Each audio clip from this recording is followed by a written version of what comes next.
This is Campus News, reporting the top stories from colleges and universities. Next on Campus News, renting students now have a venue to voice their frustrations. After spending weeks in the hospital, an MSU Moorhead student is now going the distance. Find out why his big heart is bringing him to the gym. Homework isn't the only thing students are diving into. And a former MSUM basketball player goes head-to-head with the NCAA. Good morning, everyone. Welcome to Campus News. I'm Callan Klein. And I'm Kelsey Roseth. For some students, first-time renting experiences may be their worst. An MSU Moorhead Student Senate member is responding to rental concerns by asking students to send in their horror stories. So there have been some stories that have definitely just made my blood boil. An email response in Ashley's inbox told the blood-boiling story of Jordan Ness. I mean, it just sucked because I would never come fix anything. I guess I just responded right away. Like many others, Jordan has been faced with his fair share of renting problems. Well, the roof leaked pretty bad for quite a while. The basement windows, none of them are really sealed, so our basement was kind of flooded for a while. And it's still not really fixed, actually. And as if that's not enough, He went out, and they told him to call back at 10 the next morning. So we had to sleep here when it was like 45 degrees. but the biggest problem came as quite a shock for Jordan and his roommates. Well, it was this wire, this orange one that's taped off now, but it was like jammed back. It was either up here or down here, I don't know. But I don't know, it was dark, so I reached in and grabbed it. And it shocked me. The landlord's solution? An orange piece of tape, which Jordan says is the only thing keeping himself and his roommates from getting a little shock every time they reach for their ramen noodles. And although for Jordan, being right next door to MSUM is convenient, I like living so I can walk to campus, but I'd rather live in an apartment and not have to deal with all this. a commitment to a lease is the only thing keeping Jordan from waking up from this renting nightmare. Campus News attempted to contact Ness's rental company, but they could not be reached. Many students and faculty at Wisconsin's universities spent much of their week protesting the governor's proposed budget cuts. Republican Governor Scott Walker is backing a bill that would make state employees pay more for their health insurance and pensions, as well as end collective bargaining rights of unions. At the University of Wisconsin, students and teachers traveled to Madison to join the marches outside the state capitol. The University of Wisconsin-Madison Teaching Assistant Association also called for a teach-out, where they gathered at the Capitol to protest. Hundreds of students and faculty also walked out of their classes at UW-Eau Claire and UW-Stout in opposition to the bill. Budget cuts in the state of Minnesota have colleges worried about cutting costs. MSU Moorhead is one of the many campuses where funding may be cut to help deal with a $6.2 billion deficit. MSUM says faculty and programs are safe for now. Republican senators are trying to pass a bill to cut $1 billion in state spending, and one way of doing that is by targeting higher education. MSUM says funding has already dropped in the last few years, forcing them to rebalance its budget.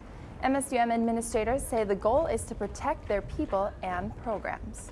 President Edna is really very confident, and as are we, that we'll be able to balance the budget going into the next biennium without having to face layoffs. University administration says they are offering early retirement options for faculty and staff to help cut costs. MSU Moorhead is bringing attention to an issue that affects millions of men and women. To recognize National Eating Disorder Week, MSUM is informing students about the dangers of the condition, focusing on eating disorders and body image issues.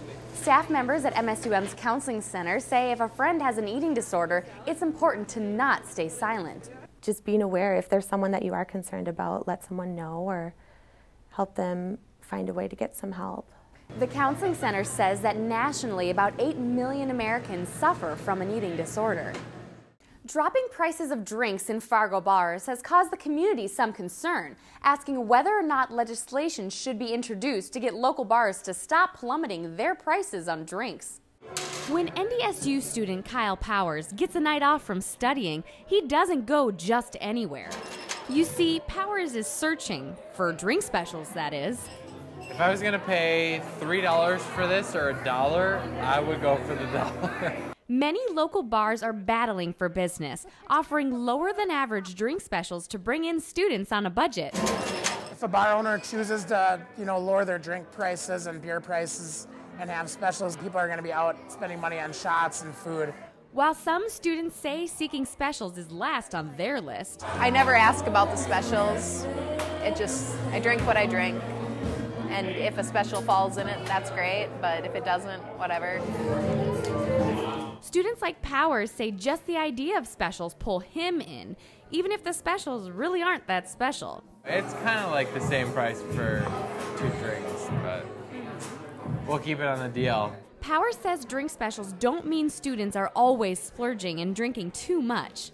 Having a few occasional drinks, even a glass of wine every night doesn't hurt.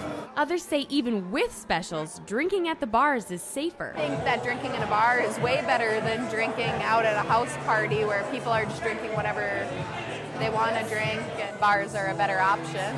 They're controlled to some extent. Students drink for many reasons. Since I moved to North Dakota, I've become an alcoholic. Including drink specials. Which is why we'll likely see this trend and the specials continue in the FM area. Both the North Dakota Liquor Control Board and Safe Communities Coalition have raised their concerns about specials in the state's legislature, saying they lead to overconsumption. Budget cuts are also causing concern to those at the heart of higher education, the students.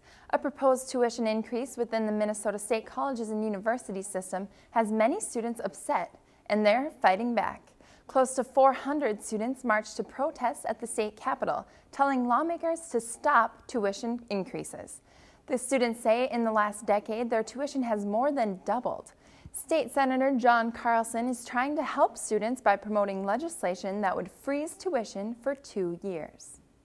The National Association of Colleges and Employers reports that liberal arts majors were offered 10% more in their starting salary in 2011 than the previous year. There's a new plan to grade teachers' schools as they grade students.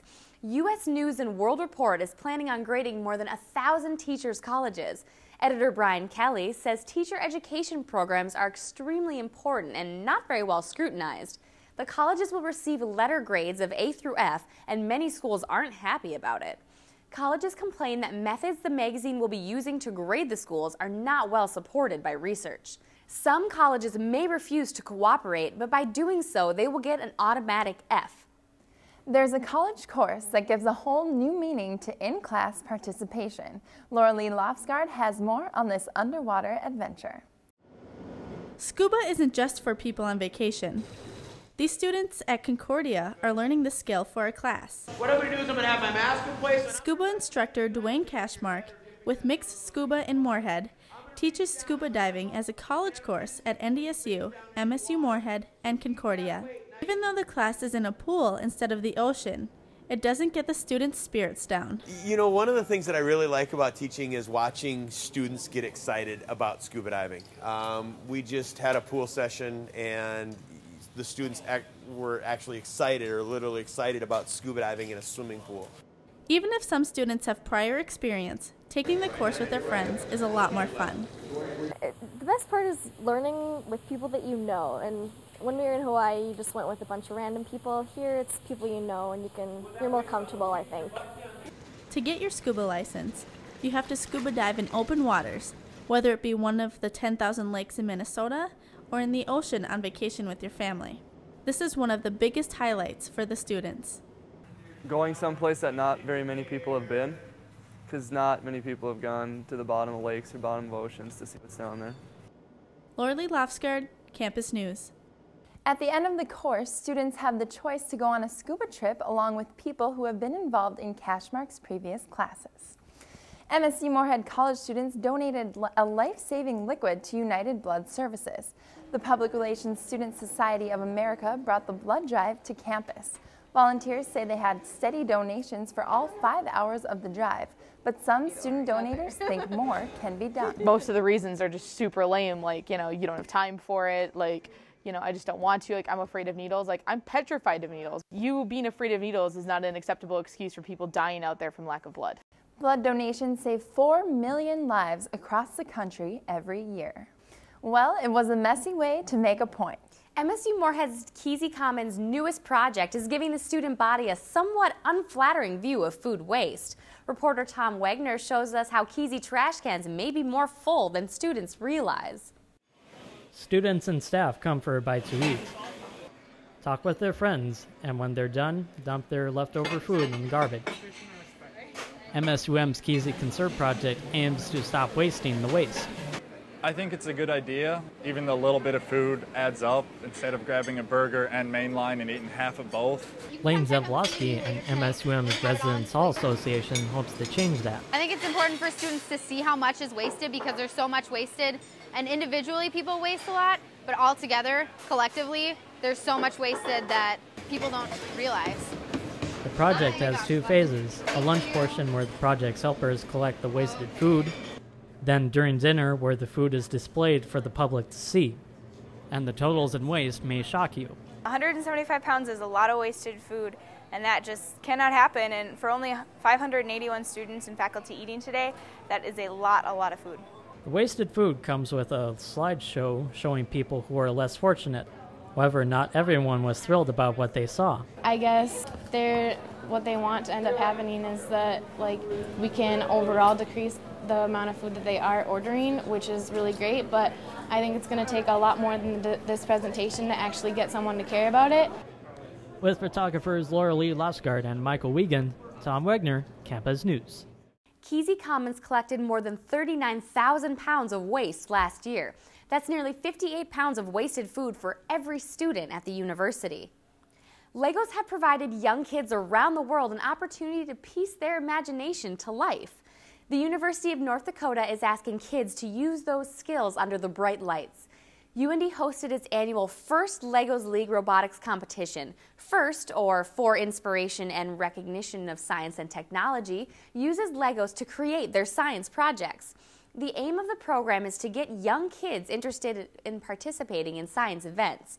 30 teams of 9 to 14-year-olds built robots that could be used in biomedical engineering. The winning team from Bismarck's Miller Elementary will now compete at the first World Festival in St. Louis. While conducting a study on stress, students at the University of California stumbled upon a discovery that could lead to a hairy situation. UCLA researchers say they have accidentally found a cure for baldness. Students used bald mice in a study to determine how stress affects the stomach by injecting them with the compound astresin B. But when students gathered their results, something they didn't expect to find was their mice with hair. A professor of medicine at UCLA hopes their findings could lead to a new hair loss treatment for people. Not many professors would take their students to a bar at night class. However, North Dakota State University's Science Cafe wouldn't have it any other way. Reporter Ezra Vandenide heads downtown to discover NDSU's new hotspot for science. When people think of the Hotel Donaldson, they usually think of a great place to eat or drink. But tonight, people are gathered here for something different.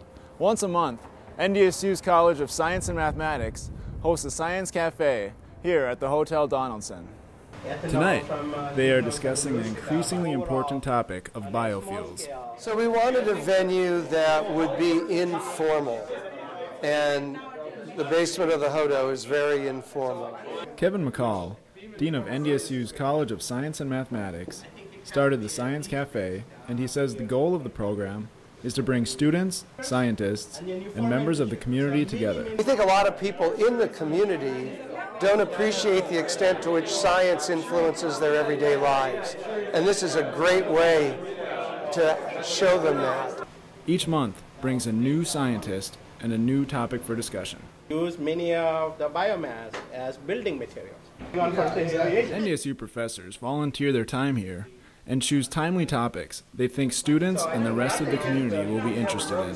Some friends of mine, we just decided to come here today, and we'll come out. It was a good time.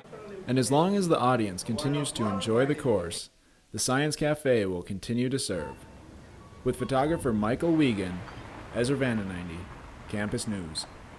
The next Science Cafe is March 9th and will address the growing issue of cyberbullying.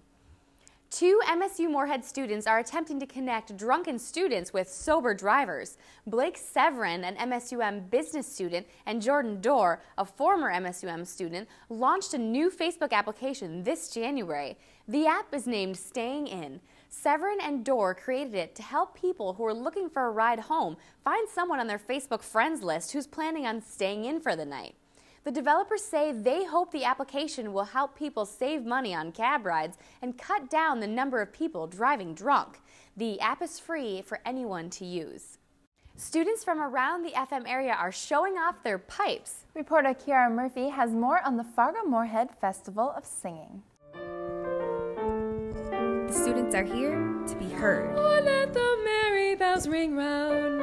At the Fargo-Moorhead Festival of Singing, students have a chance to take the stage and sing their hearts out. One MSU Moorhead professor has made expressing musical talents easier for students. Music professor and voice coach Robin Alabach works behind the scenes to get these students to sing.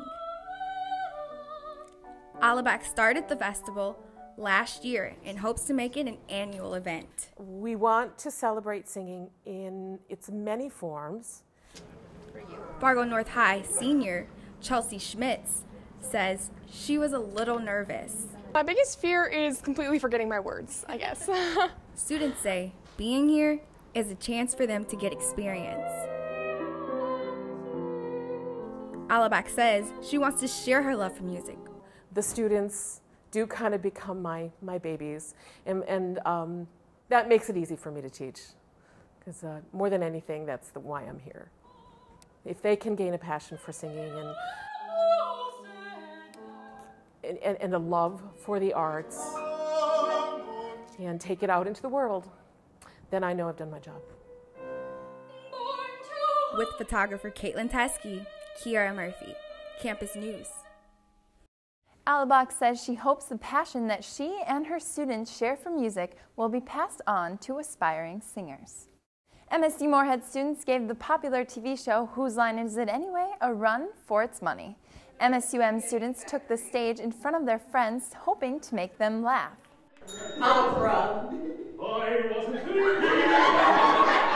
The students volunteered to go on stage and act out scenes the audience suggested before the show started. Not knowing what to expect next kept the students on their toes. Students say seeing their friends participate made this event special, and they hope to see another improv show soon. 2 MSU Moorhead students are hitting the gym to raise money for a good cause. Lane Zivoloski has a story on runners who have a lot of heart. For most students, it's just another day at the gym. But for Andrew Jason, it's a workout he won't take for granted. Andrew was born with a congenital heart defect in which blood pumps through the heart in irregular patterns. Last October, I was diagnosed with endocarditis, an infection in that aortic valve. After an aortic valve transplant in October, But I spent 23 days in the hospital. Andrew isn't taking just one step toward healing. He's running a half marathon. Andrew and his friend Cooper Taylor will team up to take part in the Shields Fargo Marathon this May to raise money for Hope Incorporated. I really like running, and I really like helping people, so it's kind of a natural fit. Hope Incorporated is a charity that provides entertaining team opportunities for children and young adults with mobility challenges. The team plans to raise $300 for Hope by May. It's just going to be a really fun run for me to do it for a charity. Just something to do, something to take advantage of. In preparation for the journey, the team of 2 works out together 5 times a week and runs 2 to 7 miles at a time. Our team name is Soul Brothers, S-O-L-E. They're Soul Brothers running for hope, one step at a time. With photographer Burhan Ibrahim, Lane Zivoloski, Campus News. Andrew and Cooper are still working to reach their goal of $300. If you would like to make a donation, you can contact Andrew at this email address. And now, CJ Pierre joins us for a look at this week's sports. CJ? Thanks, guys. The fight over the University of North Dakota's nickname logo may not be over after all. The North Dakota House of Representatives voted to keep the Fighting Sioux nickname. The bill only took 30 minutes for the House to pass at a 65-28 vote. It states that UND or the Board of Higher Education cannot discontinue the use of the nickname. It also requires the Attorney General to consider filing a federal antitrust claim against the NCAA. The bill moves onto the Senate for further debate. One student's commitment to family has shortened his college playing days.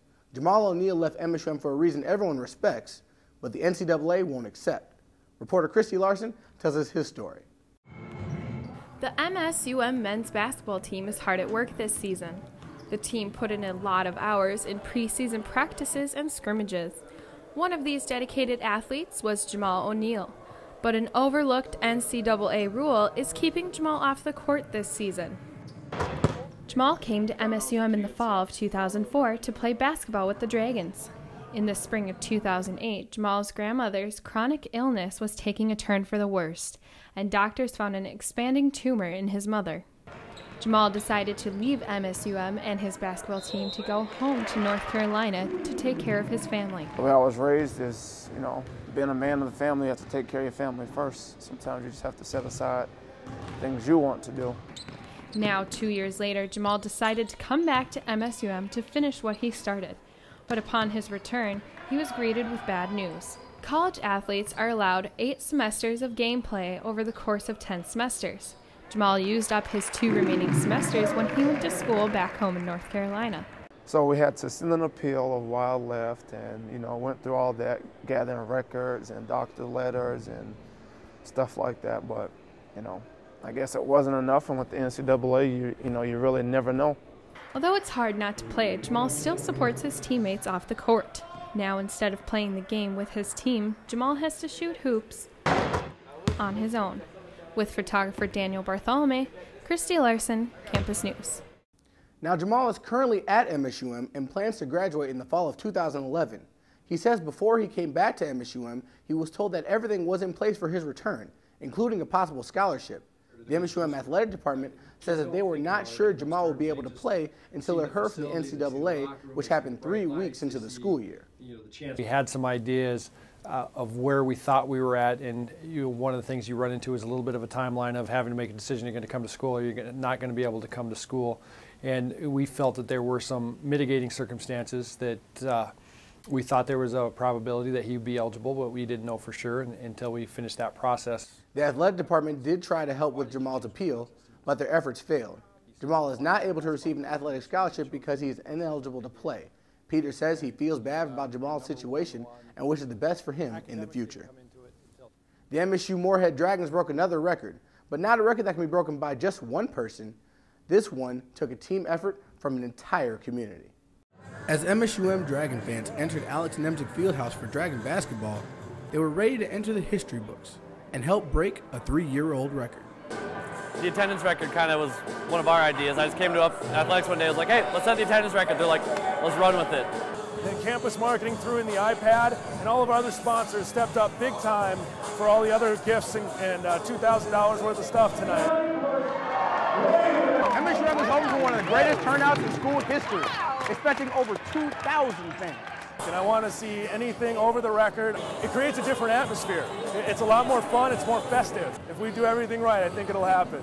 How can you not show up when there's basketball, games for kids, and even a car giveaway? We're giving away 2011 Jetta. Tonight's finally the night we're giving that Jetta away. And that's part of the reason why a lot of people are here, is because they want to see how that's going to work. And so what we got is actually a half-court shot. If they make 2 out of 3 shots, they win a car. But some things don't always go as planned. This got some fans thinking, why not me? Oh, I would have won. Plain and simple. I would have won. I don't know, I would have made 2 in a row. I would have made 3 out of 3. I don't need 2 out of 3. I would have made 3 out of 3. I promise. Promise I would have made 3 out of 3. Oh, I would have been practicing for a show. For a car hat? Of course. And with all the added events, this massive crowd was able to go home happy. MSUM broke the record with 1,806 people filling the field house, breaking the old record by 70. And with all the festivities going on, it might have been easy to forget that there was basketball to be played. Let's take a look at some Dragon basketball highlights. We're going to kick things off with the Dragon men taking on Upper Iowa in the second half. Dragons are up 12. Jake Driscoll is going to find Alex Novak down low for the bucket, and the Dragons are up 14. Later on, Dennis Williamson is going to kick it out to Charlie Chapman. He's going to eye the three right here. He had 15 points on the night, and the Dragons are up 17. Now later, the Dragons are up 13, and Williamson is going to take it himself. He had a team-high 22 as the Dragons defeat Upper Iowa 87-76. Let's see how the Dragon women fared, also taking on Upper Iowa, and history was made in the first half with Angie Jetvid getting her 1,000th career point right there, and big ups to her on that one. Later, the Dragons were up 5, and Abby Ryder hits the spot up 3 right there, and the Dragons are up 8. Later, the Dragons are up 10, and good ball movement will lead to Betsy Dixon getting this 3-point shot to go, and the Dragons roll over the Peacocks 66-40. So those are big wins for the Dragons men's and women's basketball teams as they push for the playoffs. Well, you know, March Madness is right around the corner. That's true. Yeah, well, best of luck to them.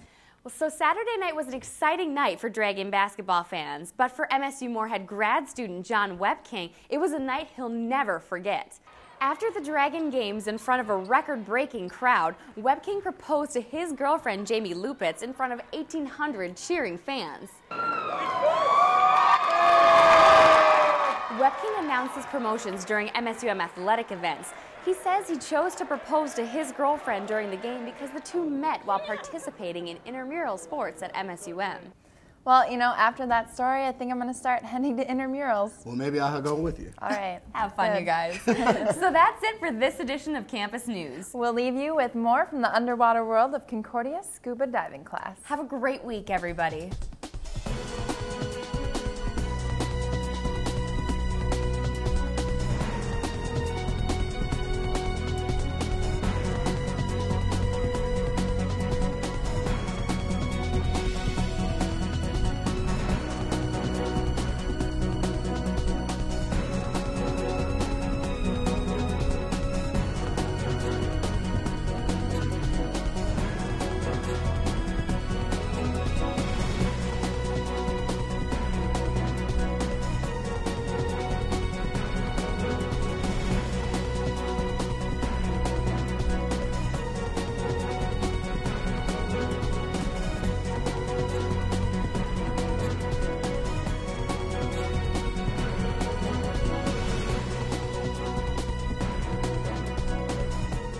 Campus News is produced by the Television News Workshop in the Department of Mass Communications at Minnesota State University Moorhead in cooperation with Prairie Public Television.